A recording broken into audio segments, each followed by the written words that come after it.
पिछले कुछ समय से इंडिया गठबंधन के विभिन्न राजनीतिक दलों के साथ में लोकसभा के सीट शेयरिंग को लेकर चर्चा चलते रही और आपको इस बात की जानकारी है कि 2 दिन पहले ही समाजवादी पार्टी के साथ भारतीय राष्ट्रीय कांग्रेस पार्टी का सीट शेयरिंग को लेकर समझौता हुआ। उसकी घोषणा लखनऊ से हुई। समाजवादी पार्टी को 1 सीट लोकसभा की खजुराहो ये मध्य प्रदेश में देने का भी ऐलान लखनऊ से किया गया। पिछले दिनों में आम आदमी पार्टी के साथ लंबी चर्चा हुई और चर्चा के उपरांत भारतीय राष्ट्रीय कांग्रेस और आम आदमी पार्टी के बीच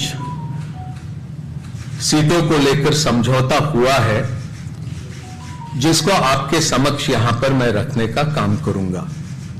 मुझे खुशी है कि 2 महत्वपूर्ण राजनीतिक दल इंडिया गठबंधन के आने वाला लोकसभा चुनाव का पूरा जिम्मा एक साथ संभालेंगे और जिस तरह की परिस्थितियां आज मुल्क में बनी है, जो चुनौतियां हमारे लोकतंत्र और हमारे संविधान के सामने बनी है, उनका मुकाबला करने के लिए इंडिया गठबंधन पूरी तरह से सशक्त तरीके से उसका मुकाबला करने के लिए तैयार है। और उसी कड़ी में आम आदमी पार्टी और कांग्रेस पार्टी का सीटों को लेकर समझौता हुआ।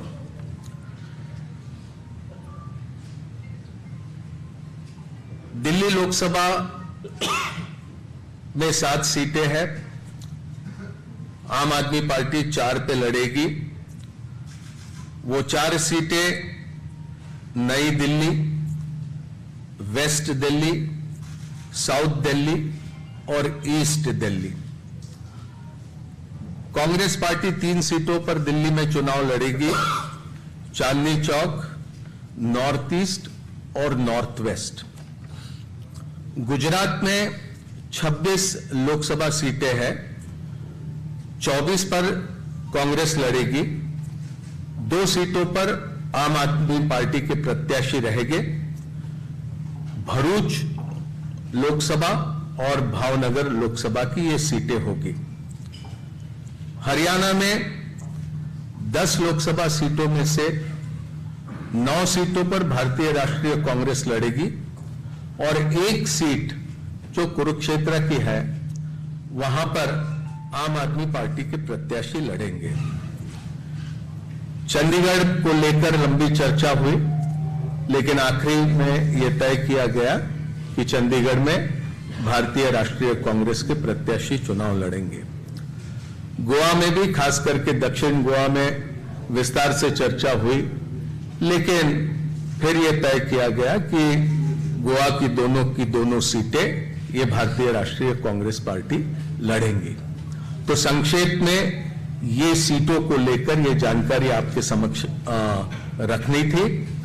ये संभव है, 2 अलग अलग राजनीतिक दल हम होने की वजह से अलग अलग चुनाव चिन्हों पर हम ये चुनाव लड़ेंगे, लेकिन हमारी जिम्मेदारी रहेगी कि दिल्ली में कांग्रेस पार्टी 3 पर प्रत्याशी रखने के बाद भी 7 पर हम किस तरह से कामयाब हो सकते हैं, उस दिशा में हमारा प्रयास रहेगा और हमारे तमाम कार्यकर्ता और नेता उस दिशा में प्रयास करेंगे। और इसी तरह की स्थिति सभी राज्यों में हम दोनों दलों के बीच में ही नहीं, तो इंडिया गठबंधन में जितने भी राजनीतिक दल हैं, वो सभी तालमेल के साथ काम करते हुए अधिक से अधिक प्रत्याशियों को कामयाब करने की दिशा में प्रयास करेंगे।